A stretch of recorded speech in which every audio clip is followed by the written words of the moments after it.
air freight is a possibility. And you should know this about the Las Vegas airport. The folks that run it don't want to do air freight.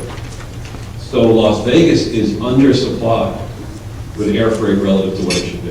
They don't want anybody competing with tourism. And there's a limited amount of new space you can build anyway. The airport is sort of encircled by the city. So that's a real opportunity for this region, in especially connection to Las Vegas, which is a lot of things can fly in here for shipment to Las Vegas, and Las Vegas needs additional air service, in other words, and ground service transfer from here. So there's opportunity for that, because Las Vegas will keep growing, but its air service probably won't keep, its air cargo won't keep up with it. And Las Vegas is a heavy demand air cargo city because it's consuming luxury goods. Because when people win in the casinos, they buy luxury goods. They buy a lot of Apple products and things like that are shipped from China. So there's a lot of reasons to connect with Las Vegas that way. And it's one of the things that Las Vegas can't do, because it's limiting itself. And ironically, Marnell holds all the property that you want to build the air freight around. They hold the air freight facility. So, Marnell is the builder of this train as well. So just take note of that. There's little quirks like that about Las Vegas. There's little niches that, if you know the region well enough, present entrepreneurial opportunity for the high desert once the connection is made. Again, don't underestimate how privileged and access that is, in that it's a very unique situation. Not many places in the country can get from point A to point B as quickly as you'll be on high-speed rail in this region. So, questions out there for the panel? Please state your name and ask the question. Morning, my name is Ollie Morris. I am the president of the Kern County Black Chamber of Commerce. Also, I'm here representing a small business we're starting up called NK Enterprises. I was asked a question. There's a lot of talk around about companies coming together and working together, and we understand the importance of small businesses being able to get a piece of the project by coming together. But I haven't heard any, I hear you talking about partnerships, and you're talking about joint ventures and subcontracting and everything, but I haven't heard anything about teaming. And I was wondering, because the SBA introduced that maybe about a year or so ago about teaming, and teaming is not a joint venture, and it's not subcontracting, but it presents an interesting opportunity for businesses to come together and work together on an equal playing field, working together in an equal relationship without actually joint venturing. So it's not a formal relationship like a joint venture, but it is a mechanism to come work together. So I was wondering if you were aware of the teaming, how teaming is going to play in this project, because I think it's going to make a big difference in some of the businesses coming to the table. Okay, who wants to answer that? I can respond.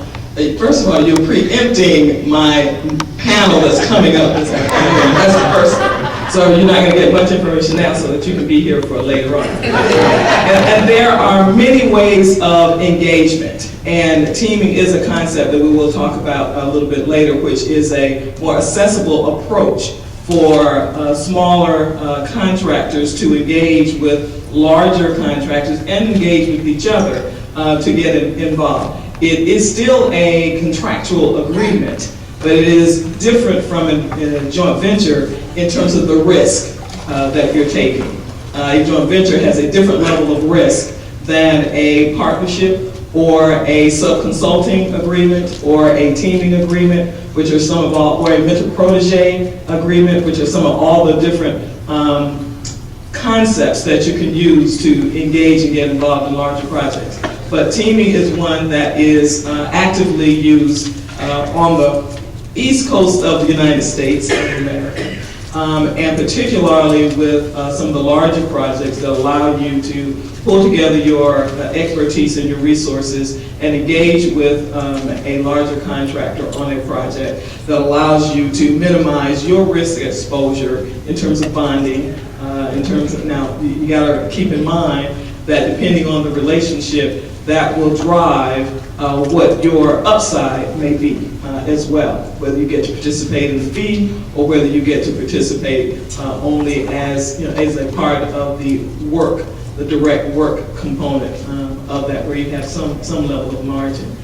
But that is a concept that is accessible and more available to smaller contractors as well, and we'll talk a little bit more about it later on. I'd just add a quick point. I think, first, I appreciate the question because one thing I would recommend that whoever pulled this group together, or some of you here, one thing that you could do to continue the preparation process is probably to have a full day or a half day simply on the various approaches that are available to various firms, so that people here can understand all a little bit embedded in what you just said.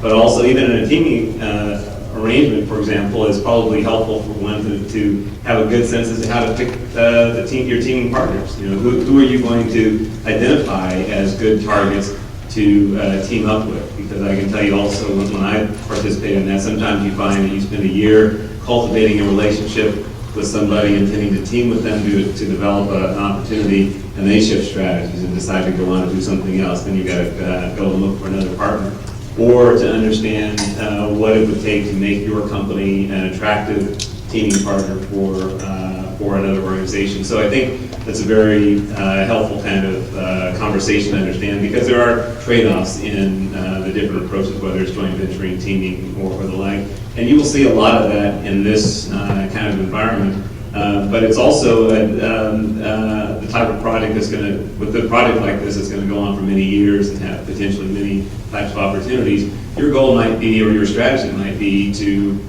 establish a niche expertise, enter into one or more teaming agreements, and develop a track record of performing, and thereby creating additional opportunities to team with others in later parts of the project. So a lot of strategies that can be built around that idea. Any more comments here? Next question, getting loaded. Another quick point too. This region helps Las Vegas when that connection is done, because Las Vegas is growing about 25,000 people a year. So it's 2 decades worth of growth are added for the catchment area for the airport in one afternoon when the service is introduced. In other words, Las Vegas Airport is suddenly that much bigger of a base for travelers exiting the region because of this region's 500,000 person population that I assume is so much closer to Las Vegas with a train access like that it'll be the default set. That LAX will move to very specialized kinds of flights. Or Ontario is not that useful an airport to begin with, and that Las Vegas is a hyper useful airport will be a major connection point. So you actually help build the capacity of the airport connect that you make in the process. So it's not all Las Vegas given, it's that Las Vegas gains things out of this space as well. Question? Thank you. My name is Colleen Butcher. I'm with a company called Raventech. We're a service-disabled veteran-owned small business. And as a former federal contracting officer, the question I have is who's making the determination of how to break the project down into pieces? That really drives the participation with small businesses and the goals set for the large businesses to accomplish that. So who's making that decision on how to break the project down into manageable pieces?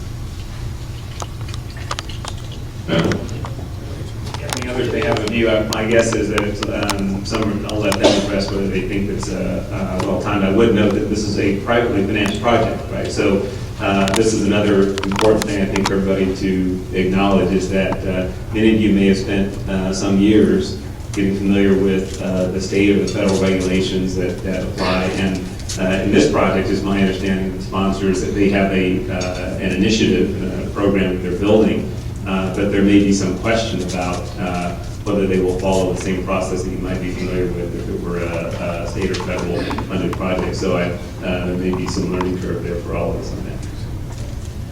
The only other comment I would offer you, and I think it's still a little early to know who all the key players will be in that regard. Typically, the owner drives the level of inclusion and participation. Okay? It needs to start there. And that then is transferred and contractually in writing, the RFP transferred to whoever the contractor, prime general contractor